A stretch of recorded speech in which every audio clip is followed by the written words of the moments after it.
The strategy is to work backwards. It's to reverse engineer from the desired end state. If you want to live longer, you have to ask the question, what is required to do that? And how does one train for those today?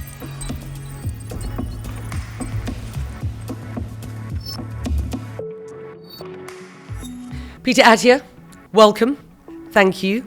Good to have you here in Abu Dhabi. You are one of the biggest names in longevity science. You're a physician. You're an author of a best-selling book, Outlive.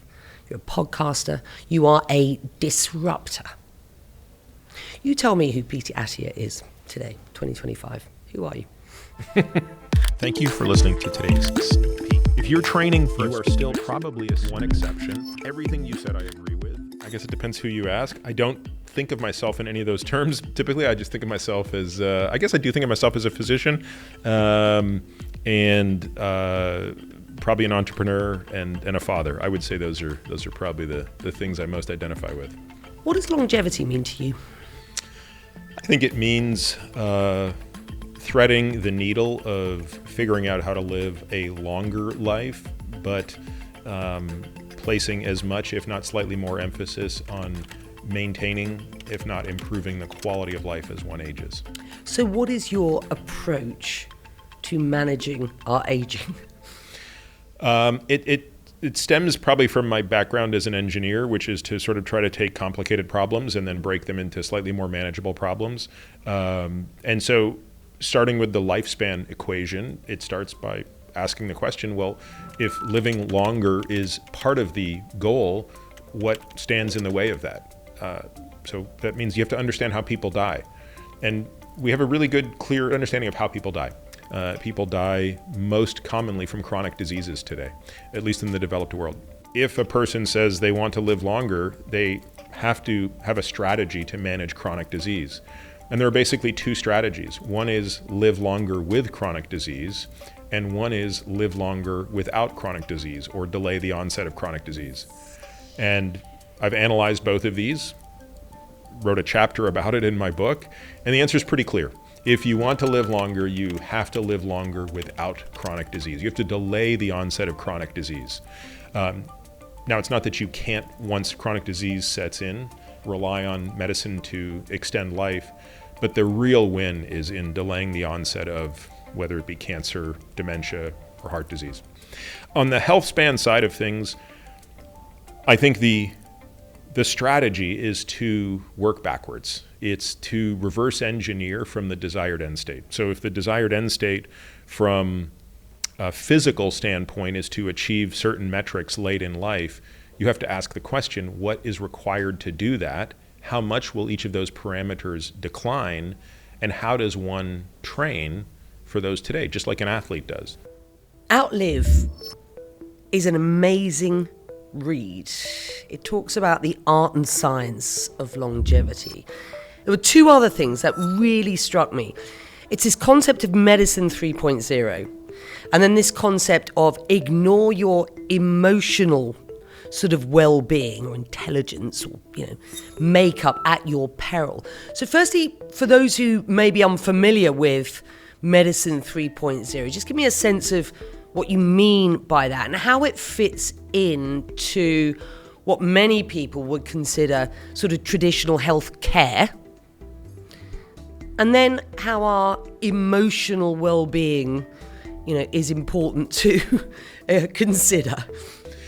So, the current system of medicine, as I describe it, is medicine 2.0. For historical context, it's worth understanding medicine 1.0 and how medicine 2.0 evolved and how remarkable it was. Medicine 2.0 doubled human lifespan in the span of 5 generations, which is kind of amazing. But medicine 2.0's playbook is largely being able to treat problems when they arise. And that has largely failed in solving the problem we're now trying to solve, the longevity problem as described. And so for that, I argue there needs to be an evolution of medicine. That evolution is medicine 3.0. So medicine 3.0 is effectively the system that will solve the problem we just described. So it's a system that treats health span on equal footing to lifespan. It's a system that places its emphasis on the prevention of chronic disease rather than the treatment of chronic disease. It's a system that focuses very heavily on personalized and evidence-informed care as opposed to exclusively evidence-based population care. And as you noted, it's a system that addresses things like emotional health as opposed to just mental health. And so for all of these reasons, it's obviously, a very different system that needs to kind of exist in parallel to Medicine 2.0, but probably not inside it. Abu Dhabi has got a very clear, healthy longevity vision for 2030. And its substantial investment in the development and deployment of AI across sectors, including the healthcare sector. And it seems to mirror the work that you've done and are doing in Medicine 3.0. Can you talk a little bit about what's going on here in the UAE, very specifically in Abu Dhabi, and where you see those similarities, those synergies? Well, I think the UAE is incredibly well positioned for several reasons. The first is from a data perspective, it has an advantage that many other systems don't have, which is they're able to integrate medical records in a way that is very difficult or cumbersome in the United States, for example.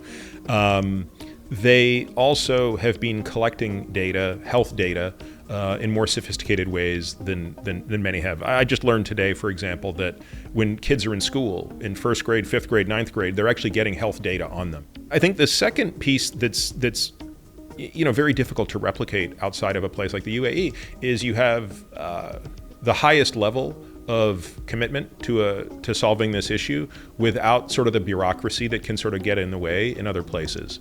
So if there's a commitment to public health, if there's a commitment to the use of tools like AI, you're dealing with a situation where these changes can be made, When we think about the potential for scaling the work that you do now, the first criticism you'll hear is that, well, this is very elitist, it's expensive, it's fine for a very small cohort of people, but this isn't realistic to a wider population. Is it going forward? What's its future? Well, I think in the current way that I personally deliver healthcare to my patients, I think that's a very valid criticism.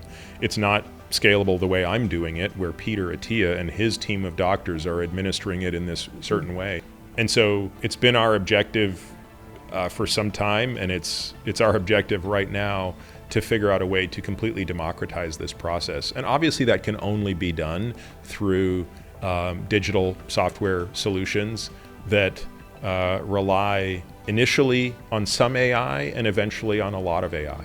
And so I think we're just now at the cusp of where the tools are good enough to help us do this. And I suspect that in 3 years, we'll be sitting here having a very different discussion about how about the cost of a cup of coffee a day, people are able to access from me what only, my patients can today. Thank you very much indeed. It's Thanks great for to having me. have you here. Thank you. Thank you.